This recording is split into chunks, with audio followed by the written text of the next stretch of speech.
안녕하세요. 저는 오늘 고린도전서 9장 26절과 27절을 소개하고 싶습니다.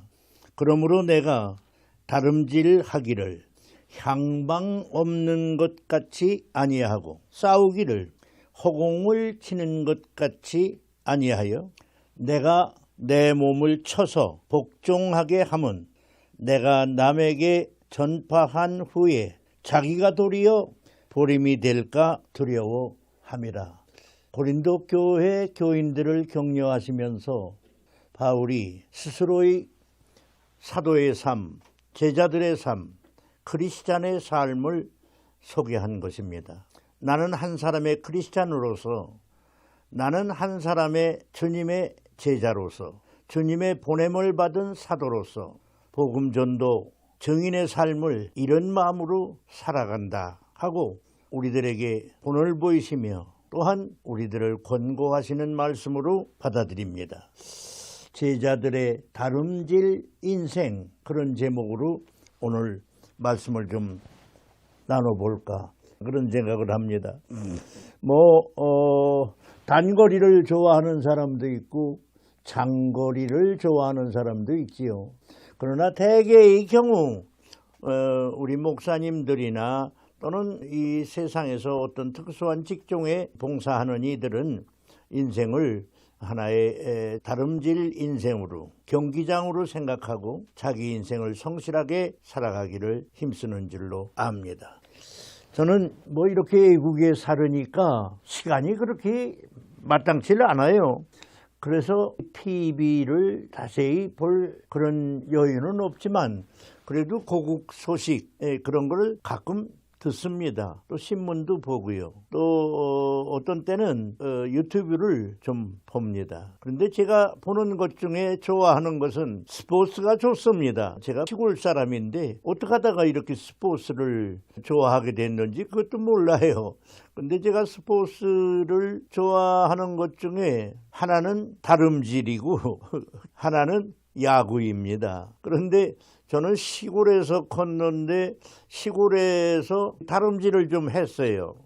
100m는 속도가 그렇게 빠르지를 못했고 중학교 때까지는 장거리를 좀 했습니다. 그런데 이 사도 바울이 자기의 인생을 다름질에다가 비교를 했어요.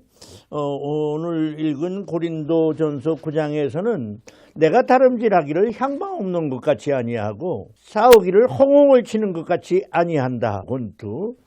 내가 요새 홍수환 선수가 방송에 나오는 걸 재미있게 봤어요. 내가 내 몸을 쳐서 복종하게 하면 내가 남에게 전파한 후에 자기가 도리어 버림을 받을까 두려움이라. 주님의 자녀들이 이런 말씀을 받아들이면 믿음 생활에서 건강하고 탈선하지도 않고 정말 주님이 기뻐하시는 복음 증거도 하고 장차 주님의 사랑의 품에서 칭찬도 듣고 그렇게 될 것 같아요. 저는 이 바울이 말씀한 그 본문을 생각하면서 크리스찬 라이프가 장거리 선수 같은 라이프 아닌가 그런 생각을 해요. 바울 사도가 그리스에서 그 올림피아 들판을 누비면서 복음을 전도하면서 뜀박질하는 사람들을 많이 생각하고 이 말씀을 쓰는데 더욱 좋은 영감을 얻을 수 있었을 것이다. 그렇게 말하는 분도 있더라고요. 다름질, 운동장에서 다름질을 하는 거지요. 운동장에서 다름질하는 자들이 다 달아날지라도 오직 상 얻는 자는 하나인 줄을 너희가 알지 못하느냐. 옛날에는 금멸류관이나 우등상이나 대개 하나로 끝났지요.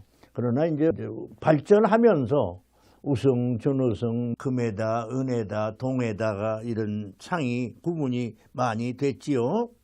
이 좋은 말씀으로 저는 짧은 시간에 간추려서 첫째는 향방 없는 것 같이 아니한다.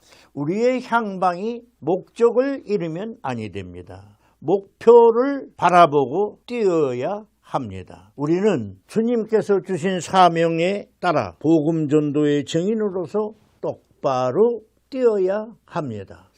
바울 선생님은 빌립보 3장에서 이런 말씀을 했어요. 형제들아, 나는 아직 내가 잡은 줄로 여기지 아니하고 오직 한 일, 즉 뒤에 있는 것은 잊어버리고 앞에 있는 것을 잡으려고 표대를 향하여 그리스도 예수 안에서 하나님이 의에서 부르신 부름의 상을 위하여 달려가노라. 바울이 뭐 날마다 뜀박질했나요? 인생을 그렇게 산다는 말이죠. 목회를 10년, 20년, 30년 하다가 보면 어떤 때는 힘들기도 하고 어떤 때는 지루하기도 하고 어떤 때는 세상의 유혹도 받을 수도 있겠지요. 그러나 표대에서 탈선하면 안 됩니다. 목표를 끝까지 보고 가야 합니다. 우리의 목표는 예수 그리스도의 십자가와 부활입니다. 우리의 목표는 주님이 주신 최후의 부활이요 영원한 나라입니다. 그 주님과 더불어 사는 그 나라입니다. 우리의 목표는 주님의 부르심입니다. 부르심의 상입니다. 첫째는 앞을 보고 꾸준히 변함없이 달려야 합니다. 저도 이렇게 오랜 세월 목회를 하면서 신앙생활을 하면서 보니까 저도 많은 시험을 받으면서 이겨나오느라고 힘들었지만 경제 문제, 정치 문제, 이게 물질과 명예 때문에 흔들리는 때가 많더라고요. 흔들리는 좋은 분들도 많이 봤어요. 그 좋은 분들이 왜 저렇게 흔들릴까 하는 것을 우리가 느끼고 경험한 때가 많습니다. 그래서 바울은 내 몸을 처복종한다고 그랬어요. 내 몸을 처복종한다는 말은 자기를 훈련시키고 자기를 단련시키고 자기를 절제한다는 말입니다. 자꾸만 자기를 쳐야 됩니다. 이 악한 시험도 쳐부시고 간교한 마귀도 쳐부시고 내 연약한 육체의 소욕도 쳐부시면서 앞으로 가야 합니다. 그래서 무엇보다도 육체를 친다고 했는데 우리는 자기를 단련시켜야 되고 절제의 생활이 필요합니다. 우리 믿음 생활을 하는 사람, 더구나 복음의 증인으로 우리야 사실 솔직히 말하면 증인으로 부름받은 사람은 평생 그것이 하나의 사명으로 사는 증인의 삶이지만 크리스찬은 다 증인의 삶으로 사는 거예요. 우리는 자기를 절제할 줄 알아야 합니다. 몸을 절제할 줄 알아야 됩니다. 시간을 절제할 줄 알아야 됩니다. 돈을 절제할 줄 알아야 됩니다. 어떤 때 우리가 어떤 미팅 또는 어떤 한 가지 일에 빠져서 본래의 업무인 복음 전도의 사명을 잃거나 소홀히 하는 때가 더러 있습니다. 우리는 자기를 쳐서 복종해야 됩니다. 우리에게 오는 유혹과 시험을 이겨야 합니다. 저는 참 이 미국에 온 지 42년인데 저는 미국 남침예교에서 평생을 살았습니다.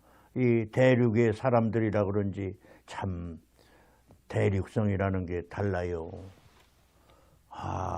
참 저는 짧은 저의 인생이지만 참 시험에 들어 참 이단에 빠지는 사람도 많이 봤고 본래의 노선에서 탈선하는 사람도 많이 봤습니다. 그런데 이 대륙성을 가진 사람들을 보니까 요란하지도 않으면서 본래의 노선을 꼭 지키더라고요. 우리는 자기를 쳐서 복종케 하는 자기를 이겨야 합니다.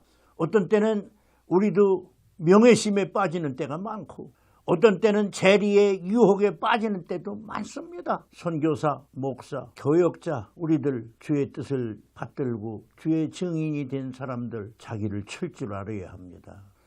남의 약점을 보고 남의 단점을 가지고 말할 게 아니라 나를 칠 줄 알고 본래의 길에서 탈선하지 말아야 합니다. 끝으로 자기 상을 잃지 않고 그래서 바울은 뭐라고 말했어요? 내가 남들에게 전파한 후에 도리어 버림받을까 두렵다. 그래서 상을 위해서 나는 앞으로 간다. 표대를 향하여 상을 위해서 앞으로 간다. 자기 상을 잃지 않는 사람이 돼야 합니다. 남은 구원하고, 여기에 또 학설이 좀 있습니다. 바울이 그러면 구원을 받은 사람인데 구원에서 또 구원을 잃는다는 말이냐? 그런 또 성경 해석상으로 생각을 해보는 분들이 많지요. 그런데 여기는 두 가지 설이 있습니다. 바울이 이 말을 한 것은 첫째는 자기를 그만큼 잃지 않으려고 노력한다는 말이고, 둘째는 이렇게 구원을 잃는다는 말로 해석도 생각할 수 있으나 그런 뜻은 아니고, 상을 잃는데 하나님이 본래에 주시려고 하는, 앞으로 달려가는, 지금 상을 위하여 달려가는데 그 상을 잃기가 쉬울까 그런 생각을 하고 바울이 이 말을 했다. 그래서 자기의 상을 잃지 않고 끝까지 달리려고 하는 바울의 다름질, 증인의 생활, 사도의 생활, 오늘 복음 전도자들에게 주시는 교훈으로 성령께서 바울 사도를 통해서 남겨주신 것이라고 믿습니다.